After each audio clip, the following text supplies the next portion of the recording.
So I'm just pulling up the help for the new node release. It's called .3, but this is like compiled with the .4 code. And so notably, there's this little change here. When you start up a node, it is going to generate a Genesis block. And in the Genesis block, it needs to know who the validators are and what their stakes are. And so this file tells that information to the node. If this flag isn't provided, it will generate one automatically for testing purposes. And if it does generate one automatically, then you can specify how many validators you want to have on your network. The other notable change here is this propose flag. The idea here is that it is interfacing with gRPC in order to propose a block to the network. So this is basically just a command line flag that's useful for testing and demos like we're doing right now, but in production, node operators can write their own client for the gRPC interface API and manage the flow as they want, the flow of proposing blocks to the network. And we'll also talk a little bit about this new one, which is the show block function. But all right, so for starters, I'll just show you the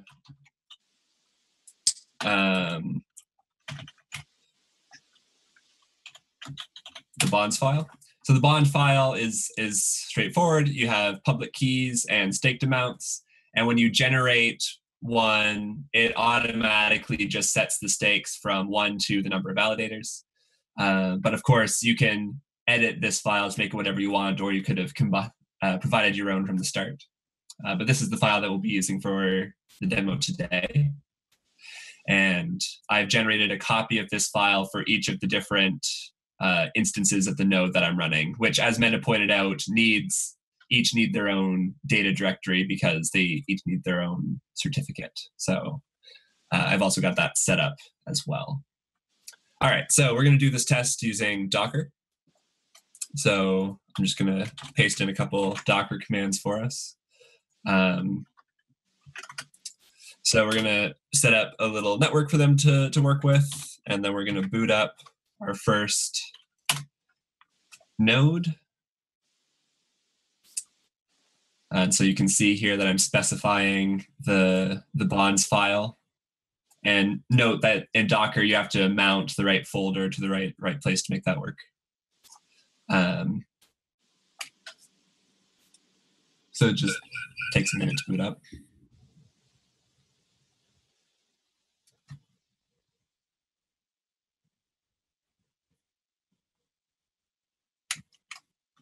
There we go.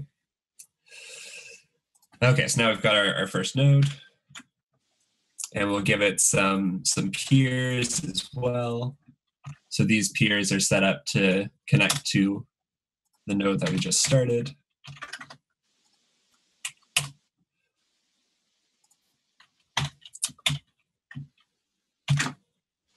All right. And so now we're going to deploy a contract. So I guess I didn't mention this when we were looking at the help file, but we have this -- deploy flag, and you can give it a Rholang source file.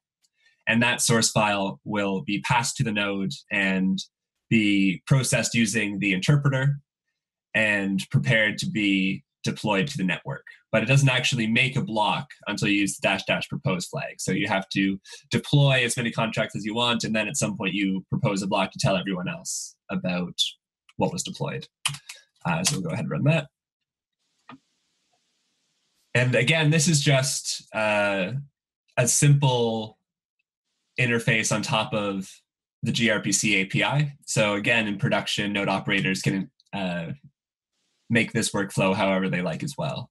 The gRPC gives you back a message. In this case, it was successful, but of course, you might get an invalid syntax error or something else that the interpreter tells you is wrong with your source file.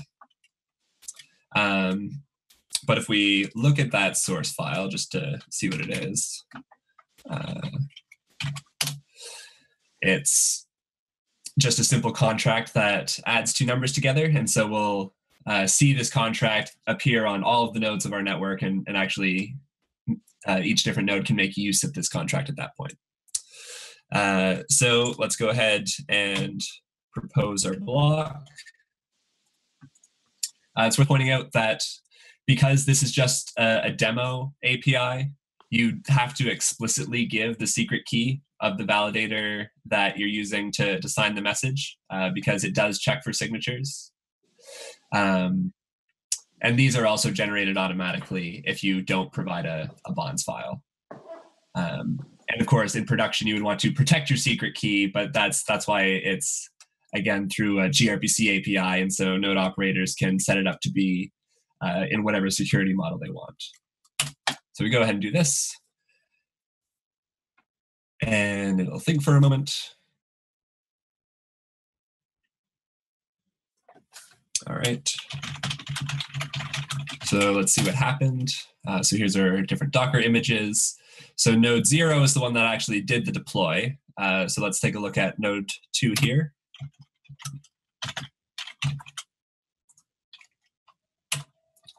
So notice that it's got two peers, and it receives this block from node 0. And then it forwards the block to its peers, which is how ultimately the blocks propagate around the network. We see that it's added that block into its internal state, and it gets it back from another peer as well. And the fork choice is now set to that current block as well. And so the fork choice is actually easier to follow now in this version because you have the bonds file, right? So you know what all the weights of the different validators are, and so you can see who sent it, what their stake is, and sort of set up for yourself a little test to show that the fork choice rule, the inclusive ghost estimator, is working as expected. So just to prove that this is working correctly, let's take a look at the block. So I mentioned briefly that there's this show block thing. So I want to show block C4, 5. So the way this works is that you give it the beginning part of a hash. You don't have to give it the whole thing. And it will go in and look up that block. And if it's there, give some information about it. And so notice that we are running this on node 1, which is different than the node that we deployed, right? We deployed to node 0. So we're seeing that the block does in fact exist on these other nodes. And again, this just takes a moment. And so what we see coming out of this is information about the block, like its full hash, how big it is in bytes, what number, things about the tuple space, right? Some of you will be familiar with this kind of an output from the interpreter. It tells you what time it was created and things about the parents. And I'll mention that Kent has been working on taking this information and presenting it in a nice web interface. So maybe, Kent, if you want to talk about that for a moment. Cool. Yeah. Can I share screen? Don't mind. Michael, you gotta stop sharing your screen. Yeah. Cool. There we go. All right. So, yeah, as Michael just explained, you know, we have an API with the show block gRPC endpoint, and so we can actually now use that information and plug it into a repurposed Bitcoin block explorer. So what you see on the left here is basically that. So if you propose a new block, what I'm doing on the right side of the screen, you know, you can see the sort of the command line interface going here, but you also see a new block pop up here. And so, you know, this shows all the same things that the show block API shows from the command line, like height, the timestamp, the size, etc. There's still some things that we need to fill in, but in general, this gives us a nice UI to look through, and we're hoping to build on this, especially in terms of the fault tolerance thresholds and filling in the actual transactions in a nice or easy to see format. Yep. I'll pass it back to you, Mike.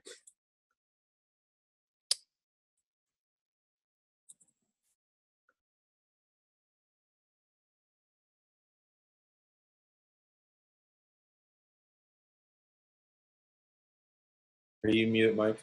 Yeah, you might be muted, Mike. Sorry.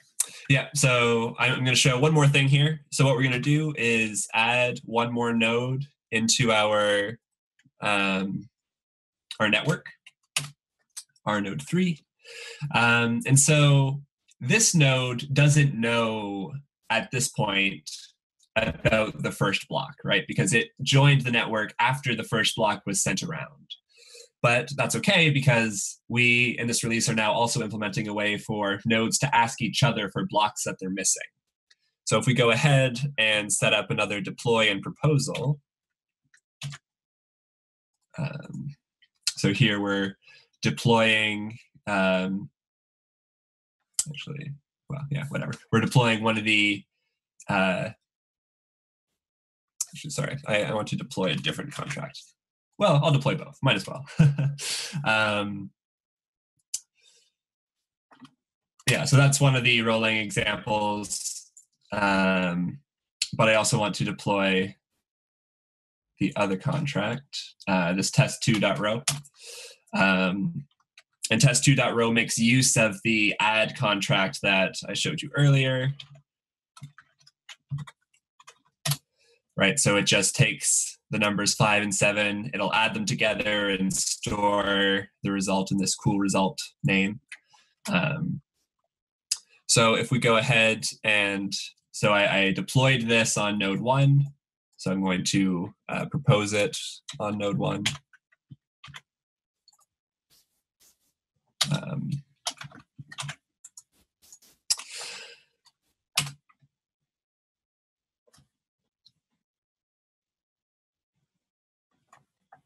And again, it thinks for a moment.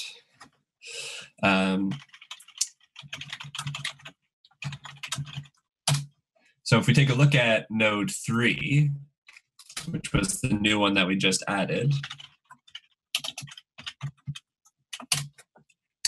So notice that, scroll up here. Right, so it receives block number 2, and block number 2's parent is of course block number 1, and it says, I don't have block number 1. So I'm going to ask all of my peers for block number 1, and then the peers respond. So we see that it receives block number 1, and then it goes ahead and processes it. And after it's finished processing it, it'll process block number 2. And then, after all of this is finished, at the end, we've got the block number 2 is the new fork choice. And so once again, we can see using show block that the contract did in fact run and did in fact make use of the add contract that we showed earlier. So let's do this on node 3. We're going to show the new block that we just added, so this 6E3 block.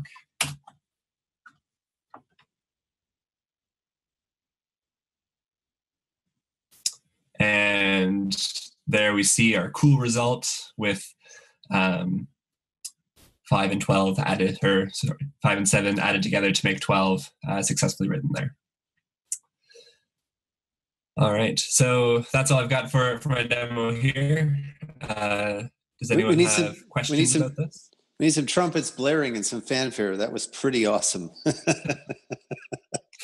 Thank you. This is really, really fantastic.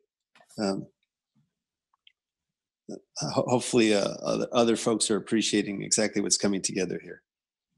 Thank you, Michael, very much. That was a wonderful demo.